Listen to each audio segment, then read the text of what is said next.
Okay, I think we're going to get started. I see no more stragglers. And so what I will ask is if you could please turn your cell phones off. Simon.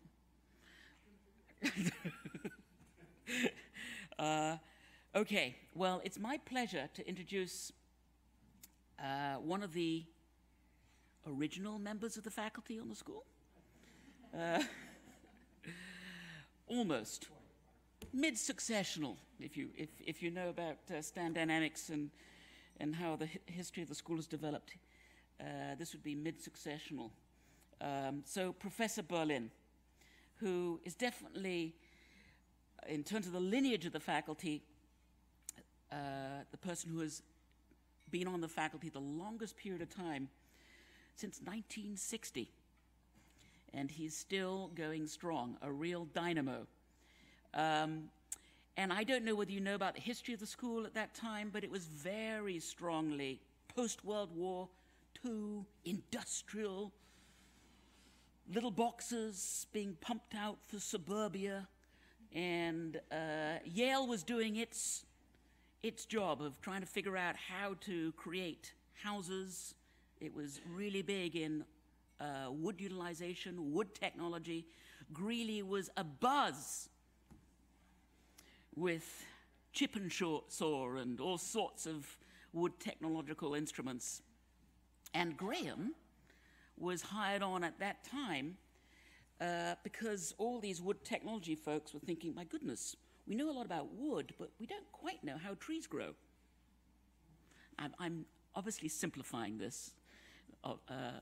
But at that time, Graeme was the first professor of wood anatomy and development. And he came doing his doctorate at Iowa State, fresh, having taught John Gordon. For those of you who know John, he was later our dean in the 1980s and 90s. And Graeme took on this sort of larger than role of teaching about the structure of wood, the cellular structure of wood anatomy, and how it develops in terms of trees. And that is what he is very well known for during his early period. And then later, I mean, as all faculty, and we look at all faculty, me included, and we do have a sort of successional development in terms of our sort of strengths and how we look at things. Graeme moved from understanding wood into understanding trees and forests, and actually back in the sort of middle 60s, he was one of the earliest professors who studied radiation in forests at the Brookhaven National Laboratory. So he was very well published back in that period on understanding how forests responded to radiation. If you think about the sort of the nuclear world and development of and the armament at that time, it was a very important research topic. And believe it or not, it came back to haunt him because when Chernobyl happened, the Ukrainian government came to ask him to provide them all sorts of answers about what happens when forests get radiated. So he came out with a lot of formative publications on that, and then his next sort of, maybe I'm too long here, but you know, here's a long story. Morphological change. I hope this is interesting. You didn't know, right, Jim? You didn't know about this. I didn't think so. Was tissue culture. And I don't know whether you guys remember about tissue culture, but this is when Gabal was just a young sprout looking at acid rain with Herb Borman and Bill Smith. And he's not going to talk anything about this. He's going to talk about biostimulants. Anyway, okay, well, so maybe I should wrap up quickly. But he did an enormous amount on tissue culture, formative work on tissue culture, before then moving into, you know, all these cells that I'm trying to cultivate in a test tube, they need stimulants. And it sort of dawned on him since then to think about biostimulants, organic biostimulants, that aren't actual fertilizers, but that actually strengthen cell walls, for example. Vitamins. How does this actually stimulate growth? And so this is what we're going to talk about. And he has been on that trajectory for, I'm going to say, the last 25 years, give or take. Ever since I've known him, he's been on this biostimulant kick at a similar time as trying to understand leaf structure and development, which is another theme that he will not talk about. So Graeme, it's a great pleasure. Oh, I do have to talk about his big textbook, which is the microtechnique, the histology of cell structure, the techniques of dissecting cells, and microtechniques of viewing cells under the microscope. He is sort of very well respected. His core authorship of that textbook got him to be the only non-medical person on the Biological Stains Commission, which is this national commission that oversees all histology. Everyone else is a doctor, in the medical profession, except for this lone, poor, unfortunate botanist. Anyway, Graeme, you're going to talk about biostimulants. We're going to hear all about biostimulants. It's a great pleasure having you on our faculty. And I just wanted to show you, he could talk about many things. Biostimulants is going to be the topic today. Thanks.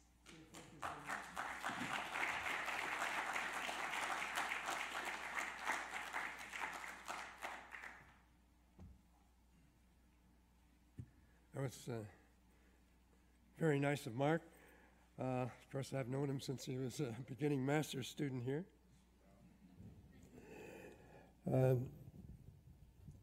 So I'm going to set the stage a little bit for why I decided to study these, or why they needed to be studied. So let's talk about the Korzybski world. Alfred Korzybski was born in Poland. He was a Polish count, but he immigrated to the United States in the 1930s, get away from the Nazis, and then he founded the field of general semantics, first in Chicago, and then he moved to Lakeview, Connecticut, and he was a friend of G. Evelyn Hutchinson, and therefore he had a presence at Yale. He was gone before I arrived here, but I heard a lot about him. And he developed this concept, this horizontal concept of life. Plants he called the energy binders of the world, and they bind the energy of the sun into chemical bonds. Some of these chemical bonds we call food, others we call wood. But they also, in addition, remove CO2 from the atmosphere and add oxygen in the process of photosynthesis. I should say that they have been very successful. They have reduced CO2 to where it is now limiting for photosynthesis.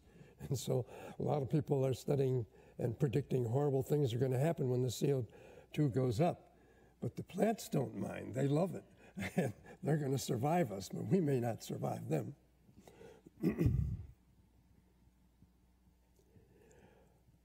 So another seminal person, is, I'll go back, this animals, Korzybski called space binders because they can bind different areas of land into a habitat, so they bind space. They're also environmental binders because they can build dens and shelters for themselves. Humans, being animals, are also space binders,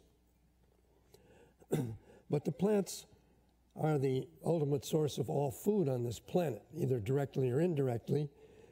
And with 10 billion people expected to populate the Earth eventually I think food is going to be a priority, and so that's another reason for studying it.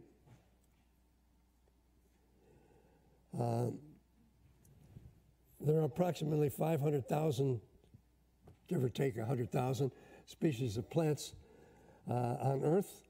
About 20,000 are classified as useful plants, but only about a dozen species provide the vast proportion, around 90% of our food supply.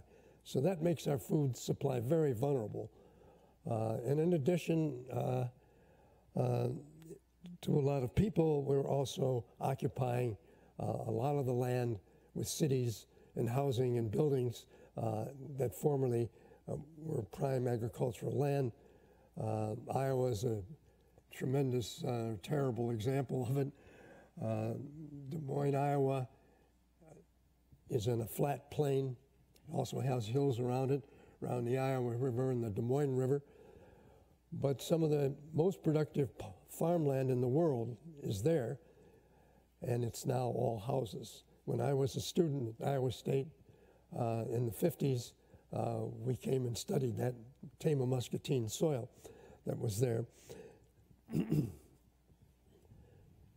So that's another reason food is going to be critical, and we need to develop sustainable ways to provide it for this huge population that we're expecting. Nobody has a crystal ball, but unless we have nuclear war or some catastrophe like that, it appears that we're heading in that direction. So another concept that I think we need to keep in mind is that of Vladimir Vernadsky, 1863 to 1945.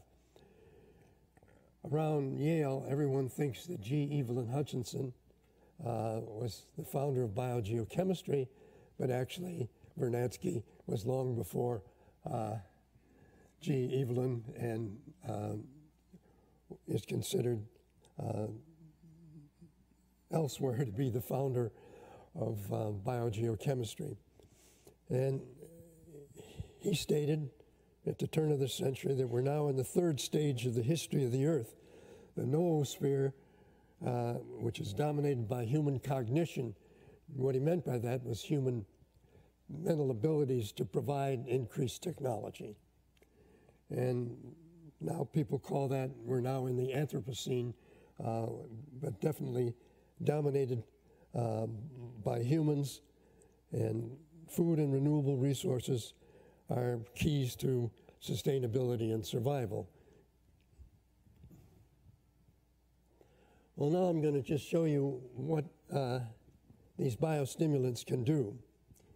We don't just study a single crop on soil, we study a series of crops grown on soil to see their sustainability. So this is on your left are some radishes grown with the biostimulant. On the right are the controls that were grown with just mineral nutrients. And I should like to point out the people that were involved in these studies. I'm not going to give you a long list at the beginning because that doesn't really tell you who was involved with what. So as we go along, I will mention some of the students that were involved here. I think a lot of you still remember Achampong Adaboteng. He's from Ghana. He's back there now. And in addition, another person that worked on this was Chung Leong Chan from Singapore, and also Charlie Ferris, who is now entering a master's student here. He worked with us for a couple of years as a tech before coming here as a student. So I hope that most of you know them. Incidentally, I asked my class if they'd ever heard of G. Evelyn Hutchinson. Not a single person had heard of him, including the TA. So for those of you that are a little older, you'll be amazed at that. But people pass and be forgotten, and that's, of course, what's happened to Vernadsky, so not many people remember him. But he was quite a brilliant scientist, and he had a lot of perspective on life and the biosphere.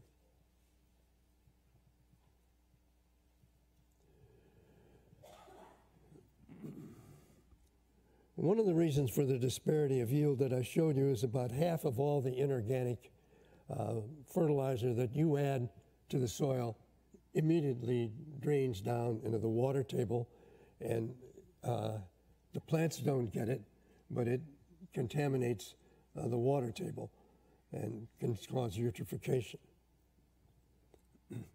But the organic biostimulants have a much higher retention in the soil. Oh,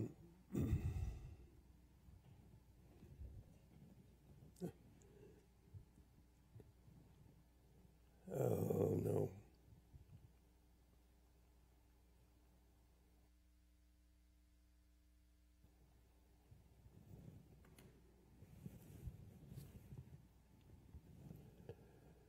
So this is a study with the organic biostimulant, and this is the leaking off, the runoff from the pots with a standard Doggett 20-20-20, and this is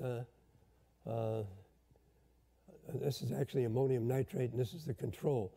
Now, with these plants, for the first run, we were using a potting mixture that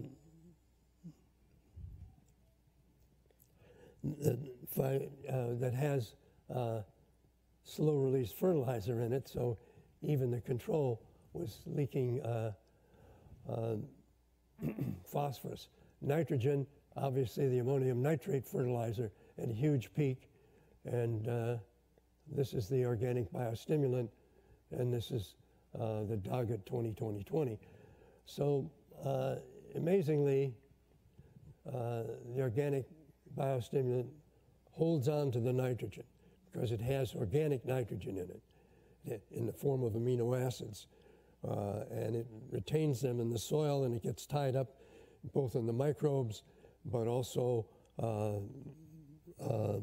by the roots and in the rhizosphere, and more of it goes to the plant. So on repeated cropping, you can eventually reduce the amount of fertilizer you have to add, or the amount of organic fertilizer, because it stays in the soil. So if the plants don't use it all, and they don't, it still is available for the next crop.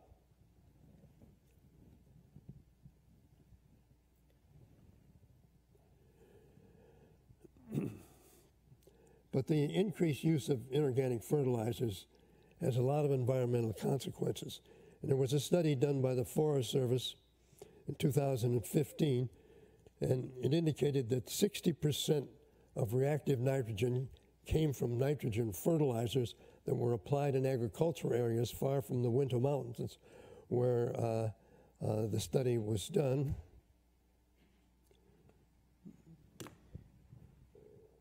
These are the Uintas here, and so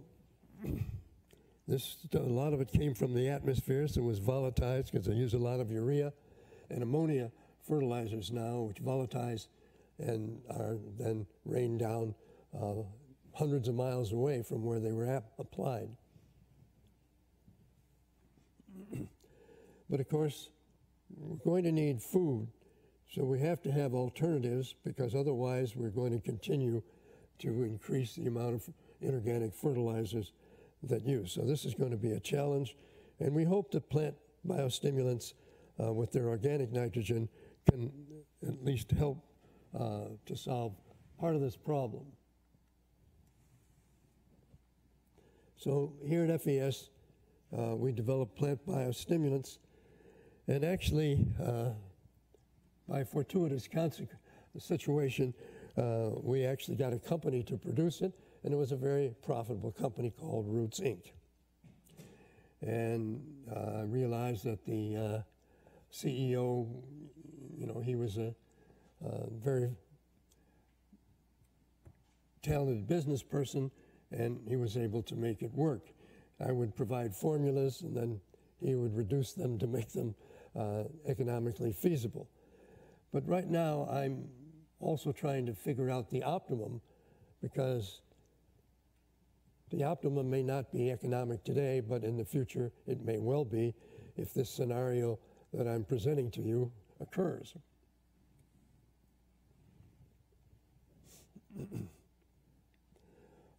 So with that company, we also produced a variety of products. It was about that, we started this, well, I started it in the 80s, but I, sort of around 1985 is when I met up with Bob Weltzing, and the Roots Company was formed. But eventually we had mycorrhizae roots. People were not able to culture the spores. They're not able to produce the spores until about that time. And then Michael Amaranthus, who was at Oregon State working with the Forest Service at their cooperative experiment station, utilized that technique. And it seems once these things were developed, then the technology of doing it became available. So we had mycorrhizae roots, we had insect resisting roots. We had a student here, Bala Saroj Sivaramakrishnan, known as Bala, and she worked with us on that formulation. Her husband's a professor in anthropology here. And we also produce gels for water stress. They can be very dangerous. They're variable. They're polyacrylamide. Polyacrylamide's not toxic, but the monomer is very toxic. There was a plant physiologist from Australia, and I got a letter asking to send any audio tapes of physiological processes because he was blind and paralyzed from a leak of the monomer. And so that's a little alarming. So we developed one with cellulose. It hasn't taken off, but cellulose is relatively non-toxic. It's all over the environment, and so that can be used. I don't know of anybody that's using it now, but hopefully in the future, because in arid areas, this is a real problem. And it's going to get to be a worse problem with global warming. So if you believe in global warming, which I hope you all do. But so our current product is modified from roots in that it contains more amino acids and no humic acids.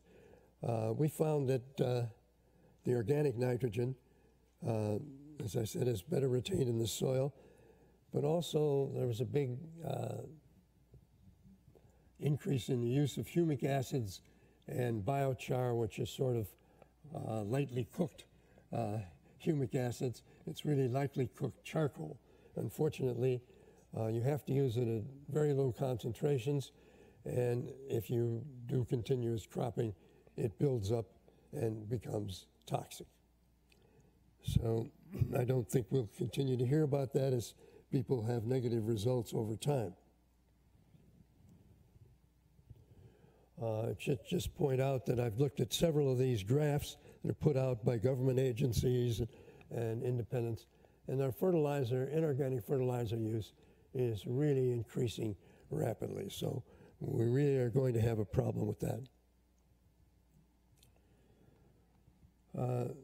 This is a model that I developed many years ago on fertilizer use. And this is based on Michaelis-Menten kinetics. If any of you had a course in biochemistry, you know that that's used to monitor the speed of enzymatic reactions. But you may not know that it's also used for mineral uptake. One of our students, Dave Ellum, used it as a photosynthesis model. He didn't develop that himself, but he found people that were doing it, and he used it very successfully. We had a systems ecologist here by the name of Ken Reed, and he was using it in forest growth models. So it was a very useful technique which was applied to many fields.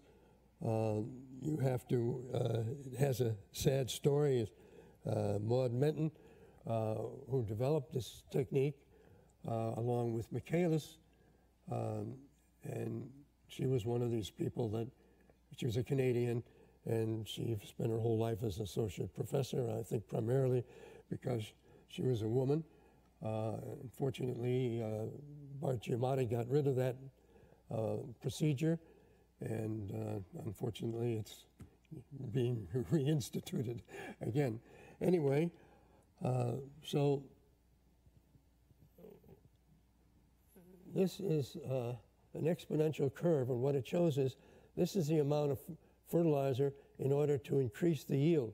To go from 90% to 95% maximum yield requires 2.1-fold more fertilizer. To go from 95 to 99 requires 5.2-fold increase in fertilizer, I should say soil resources. So that obviously it would be environmentally beneficial not to go for these extremely high yields, but we may not have the luxury to do that. And so trying to reduce the amount of inorganic fertilizer could be an important problem.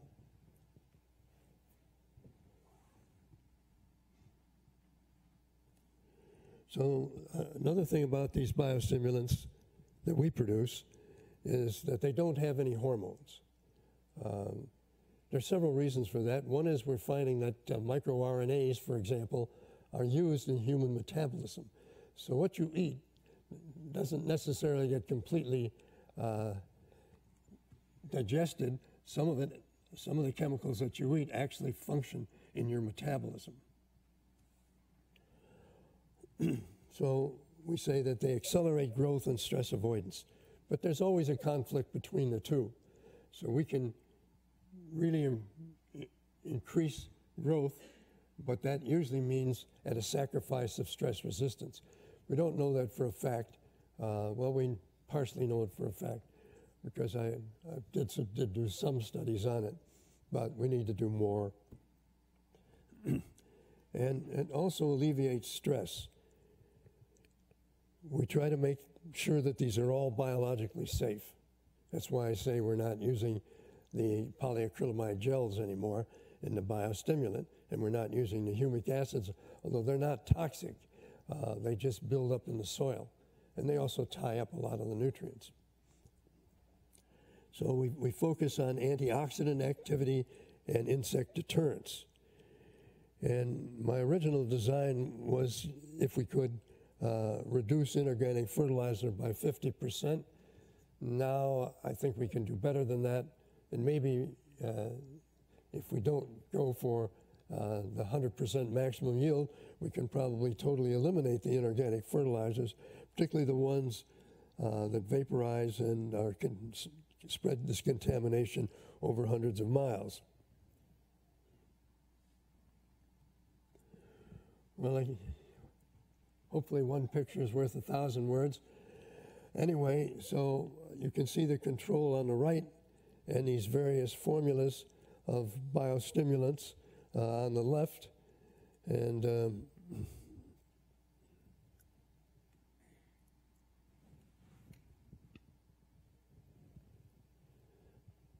this is a product we were trying to develop called Shoots, which has arginine as well as the core vitamins and other biostimulants. But the organic nitrogen came from arginine, and these are various tests. It's a mixture of glycine and arginine, and this is arginine and salicylic acid, aspirin, but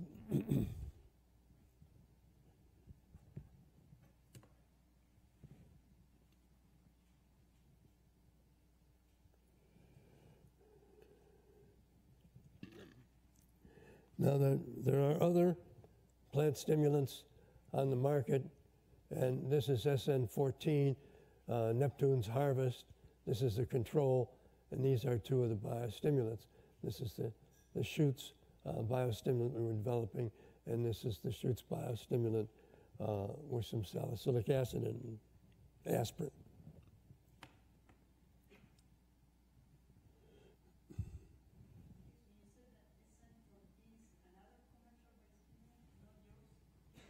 Pardon? You said that SN14 is another type of Yes, it's not our biostimulant. It's just called SN14, unfortunately, so it may be confusing. It's not RS, which we've given up on anyway. But so we do pay some attention to cost now, so that I buy most of my chemicals from vitamin stores and bodybuilders' supplement stores because people take this stuff. I've tested it out, didn't work out for me.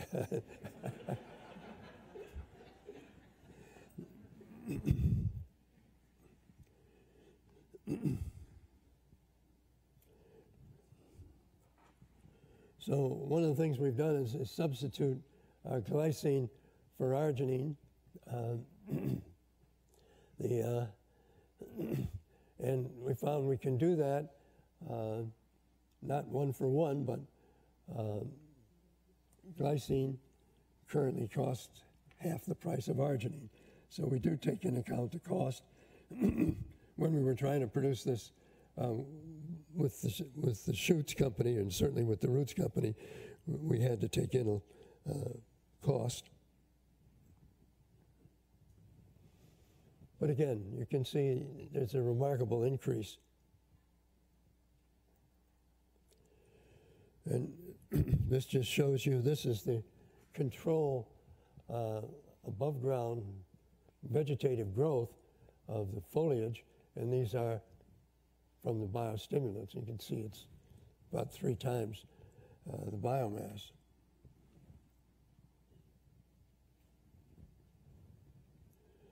And so these are 2 different biostimulants. On the left is glycine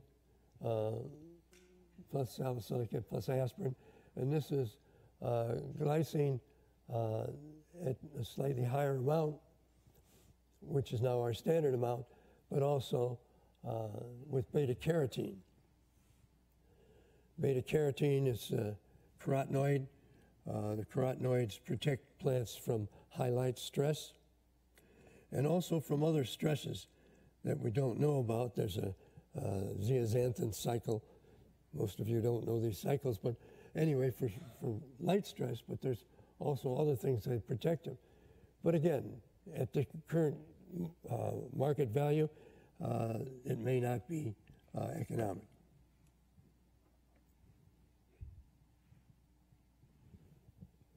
This is a study that was done by a Yale undergraduate, Alec Borsuk, and in 2016, or maybe it was 15. Anyway, he got 376% increase in cherry tomatoes produced with the biostimulant, and 49% increase in radish biomass. Another thing that I took out of roots, which was an error, was adding some kelp. And for this study, we added kelp back in, and since Alec Borsuk was on the cross-country team, he got his teammates to do taste testing for us, and we found out that the source of the better taste was the kelp. So now we've put the kelp back in. Actually, we had put it in before, but this confirmed that that was the source of the improved taste. Earlier, we had done that with tomatoes at Greeley, and we had similar results. In fact, it was 100%. No one chose the control over the biostimulant-treated tomatoes. So the other thing that we found in a large study, which we did with a vitamin company, Hoffman LaRoche at the time, we found that the vitamin B1 content in beans was directly proportional to the amount of B1 that we added in the biostimulant. So I don't know, many have heard of yellow rice, which had vitamins in it, but I imagine it tasted bad. You don't hear about it anymore because B vitamins don't taste very good if you've ever tasted any of them. But anyway, so this, the biostimulated beans had and a lot of vitamin B1. That's not important for developed countries, but for many developing countries, that could be a factor in a way to introduce vitamins to the population. Speculation, but possible. Okay, so now stress can alter the composition of forest because species differ in their level of tolerance for a given stressor. I don't think I picked a good example for the current climate, but black spruce can survive minus 40 degrees centigrade. Bananas will die below 4 degrees centigrade. So it has a big, stress can have a big effect on the population of forests. But stress in trees, whether in parks or forests or city streets, can reduce growth. But generally, they don't kill the trees. So unless they kill the trees, people don't notice it. But Boyer, who's a very well-known soil scientist, probably dead now, but anyway, he found that his study claimed that stress applied to crop plants reduced yields by 78%.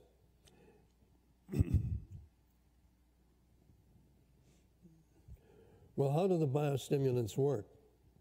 Well, first of all, I'm not 100% sure of anything, but we know some of the things that they do. And I have to modify what I'm saying, that because no single formulation will be optimal under all conditions. So if you're working in the savanna in Ghana, then you may have to modify the biostimulant for that environment. So the formulas can be optimized for the particular environment and for the particular type of stress that's present. Just a little review. One of the critical stressors that we face, that the plants face, is reactive oxygen species. So you can get the superoxide ion by adding an electron to oxygen. You can get the peroxide ion, hydroxyl radical.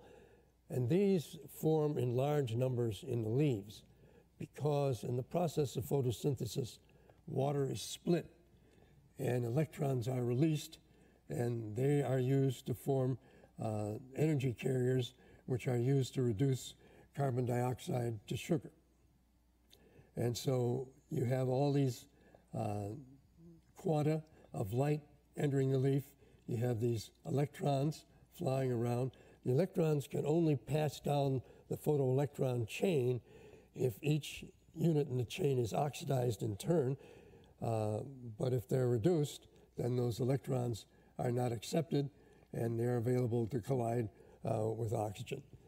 So reactive oxygen species are a critical stressor. These are free radicals or energetic molecules. And so I don't think I say anything. So, but in face of all this potential destruction, chloroplasts and cells in general thrive and function.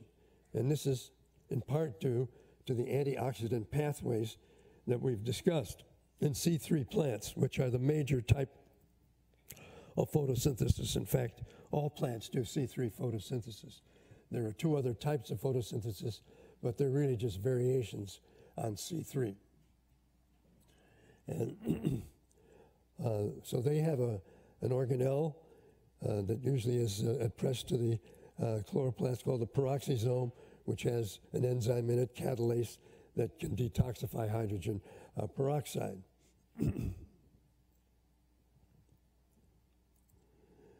The chloroplast doesn't contain catalase, itself, but it detoxifies the reactive oxygen species through ascorbic acid, superoxide dismutase, and glutathione. It forms a chain of reactions. And it does this, though, at the expense of NADPH, which is an energy-carrying compound, and so it's an energetic process. And for these reasons, the leaves of plants contain most of the plant's antioxidant constituents. They don't contain the vitamin Z, so you don't get colds.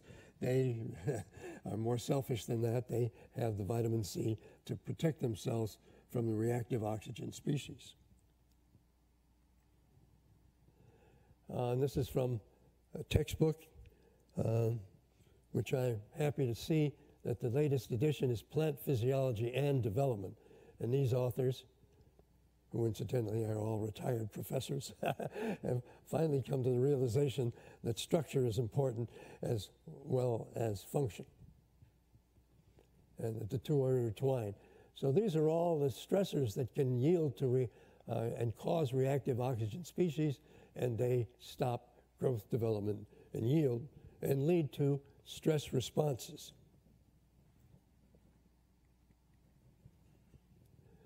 So the sources of stress, which are climatic that we talked about, edaphic, the soils, the physiography, and topography, and the biotic, primarily competition, and then anthropogenic, sensu vernadsky, but also sensu 21st century, where people are migrating in mass to the cities. Well, because of these factors, plants in the field are subject to multiple stresses, and they respond with stress physiology by producing more B vitamins, ascorbic acid, superoxide dismutase, catalase, and phytochelatins and polyphenols and many other compounds. Now, if the plants were growing in ideal conditions with lots of water, lots of fertilizer, lots of light, not too much light, sufficient light, then things like biostimulants wouldn't be necessary. But in the field, they're never growing into those optimum conditions, and that's why there's this big response to the biostimulants.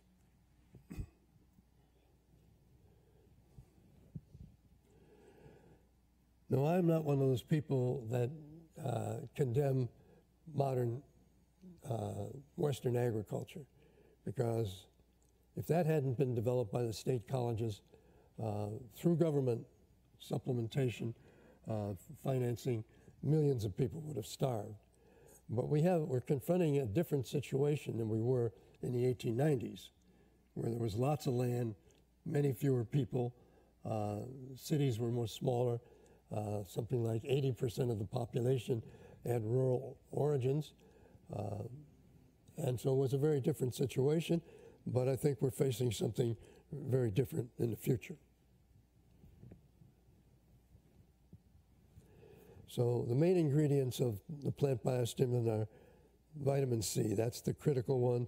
The amino acids, those are critical to provide organic nitrogen instead of inorganic nitrogen. Thiamine. Thiamine is amazing in that it promotes growth at low temperatures. And so it obviously protects from other stresses. And we did studies of this at low temperatures and even with a cryostat. But in combination with the other ingredients, it's even better at protecting from low temperatures. I thought I had discovered this effect, but then I was reading some of the research that was financed by the Work Progress Administration, by the Roosevelt administration. And there was a well-known plant physiologist that most of you never heard of, named James Bonner, who was at Caltech, and he actually found this out with thiamine in the 30s. But in the paper he wrote on it, he said, but it's of little significance because we don't grow plants at low temperature. Hello? We don't grow them.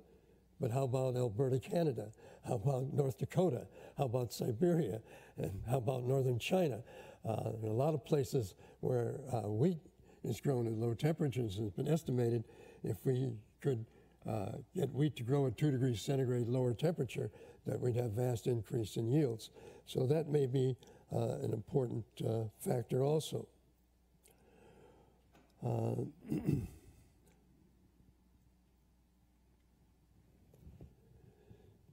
So this just shows that biochar became toxic in the second harvest with radishes. This is earlier, woman named, that was Wei Jing So's master's project here. She graduated in 2015. This was Vimla Bish, who was a postdoc with us for a couple of years. And this is the biostimulant with the biochar, but here is the control with the biochar. They were all given inorganic fertilizer, a small amount, 0.25 milligrams per liter. And this is roots with superoxide dismutase. But anyway, so it's not something that's sustainable, unfortunately.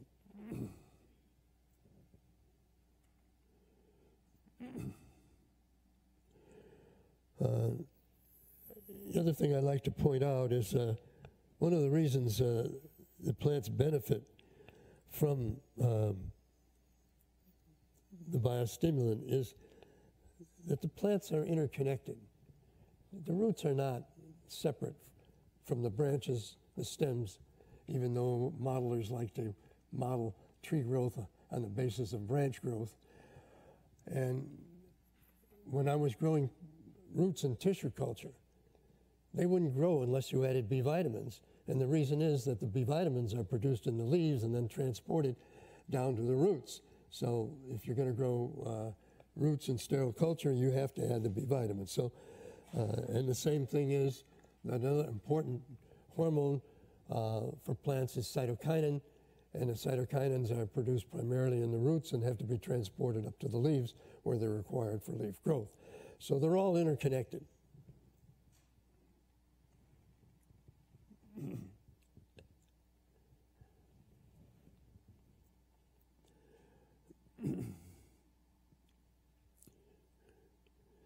Well, we've already talked about vitamin C. I'd just like to mention that Ricardo Russo was one of the important people that worked on that with me, was Ray Prendergast, who was a Yale College student and also an FES student.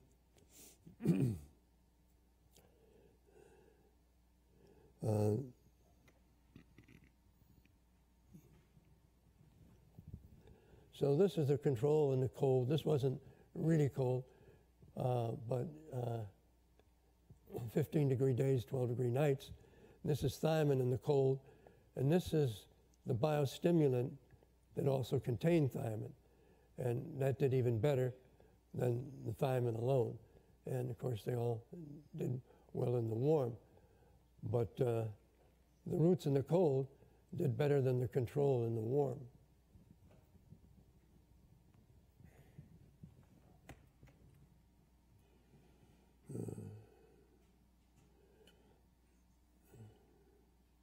So although the increased nutrient uptake and efficiency might make these plants more susceptible to insects, it turned out that the opposite was the case.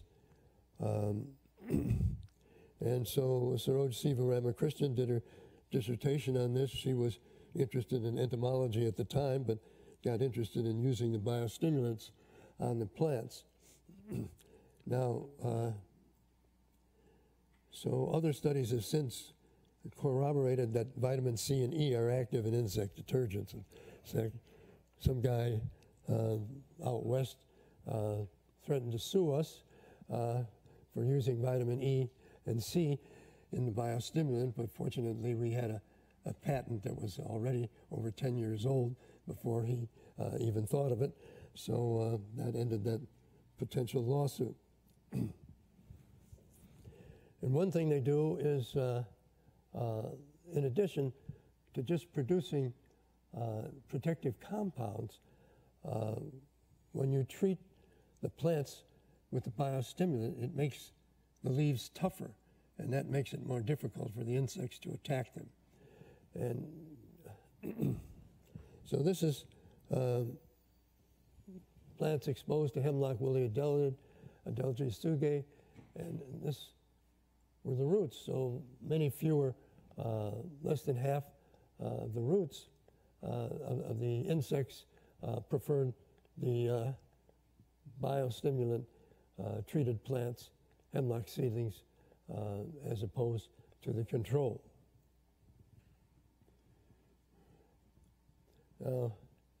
This is gypsy moth, and if the control was fed, it didn't really respond that well by producing more polyphenols. But when the roots were fed, they produced significantly more polyphenols. And the good thing is, if they were unfed, they went back to the control amount, because polyphenols themselves could interfere with growth. So there's pretty good control of this. But here's the leaf toughness experiments here, the roots in control. And Alex Finkrell, as well as Bala, were very important in designing the device that we use to measure leaf toughness. Now we have a fancy new electronic one, wherever it is. And, but the Yale machine shop in Gibbs' lab, no longer in existence, was able to manufacture this for us. So then when we built this, we got this new electronic one, we had them build, and the same machinist was still there, so he built the second one. And that was also used by Dylan Craven and Gillian Bloomfield.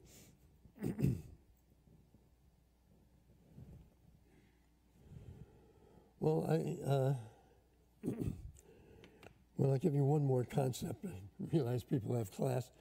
In a number of species we studied coffee, we studied alders, we studied birches, pines, grasses, beans, soybeans, tomatoes, cherry tomatoes, and many other plants. And we've had positive results. One thing they do is they produce greater numbers of leaves in a given time. And this is called increasing plasticrons. And plasticron was a concept developed by Ashkenazi in 1880, and it's the time between successive leaf formation. And the benefit of using these kinds of measures of plant development is that the plants are more keyed to the plasticron than they are to chronological time. So we try to keep that on a biological basis. Anyway, thank you all for your attention. Sorry I went over, but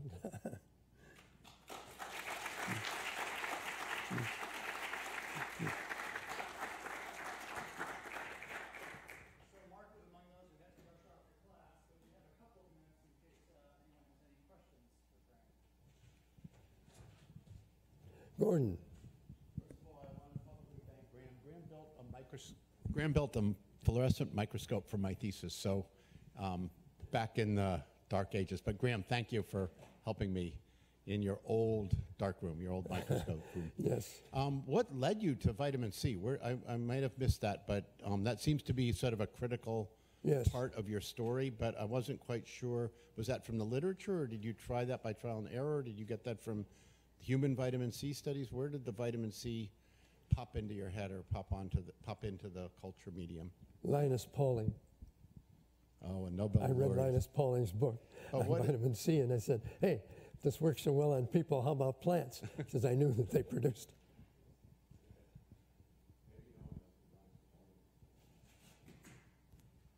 Thanks, Graeme. I'm curious why you tested your stimulants on radishes, or maybe that's primarily what you showed us. I would have thought that it would have been interesting to test them on other staple crops that are more consumed a little bit more than radishes, like maybe corn or wheat or potatoes? Why It's radishes? only because I can do an experiment a month. They're like my fruit flies or Arabidopsis thaliana now of the plant molecular biologists. 30 to 40 days, we get a new crop. And so it's strictly an expedient, and it seems to mirror what we found in all these other species we use, but we'd only get one crop a year or two crops a year. This way we can do it. And then especially when we want to do repeated cropping on the same soil, every 30 days we can do that. Graeme, you referred briefly to the cost of some of the raw ingredients that go into the biostimulants. I'm wondering if you've done a more extensive analysis. Does it pay off in the end to use the biostimulant in terms of the? Well, it did with the Roots Company. They were a profitable company, and it also decreases transplant damage. In fact, there used to be some of the arboriculturists here told me they wouldn't put a plant in the ground without first treating the root ball with roots. So. On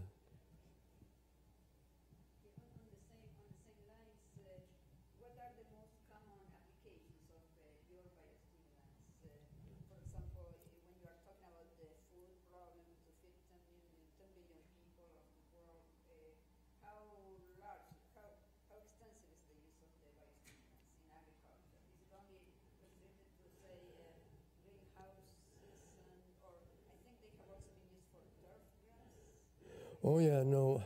But that's not food. So It's not food. I'm wondering how have you contributed with the use of the biostimulants? Well, most of what we've done with food has been in small scale people. Michael Sterner, for example, did it in Africa, got a tremendous increase in yield.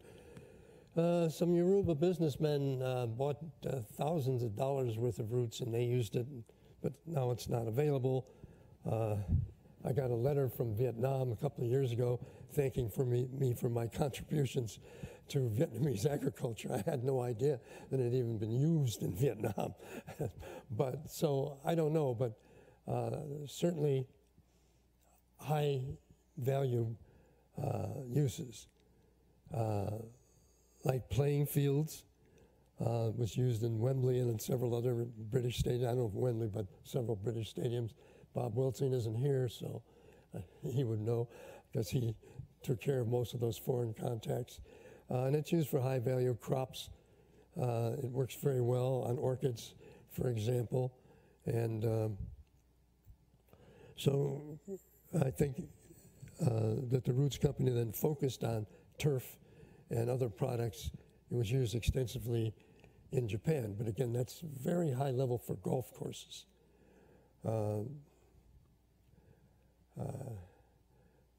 Toyo Green is a big golf course company in Japan, and they bought a lot of the Roots product because the problem in golf courses is that the dead roots build up and it's called thatch. But if you use the biostimulant, it promoted the microorganisms and the thatch went away. And so they used that. So, but again, it's mostly been for the high value. To try to do it on, we just never, we don't have the facilities to grow corn and wheat and things like that here. So we haven't seen what it could do there. Okay, well, we have a class that's trying to get in here, but let's take this one last opportunity to thank Graeme. Thank you.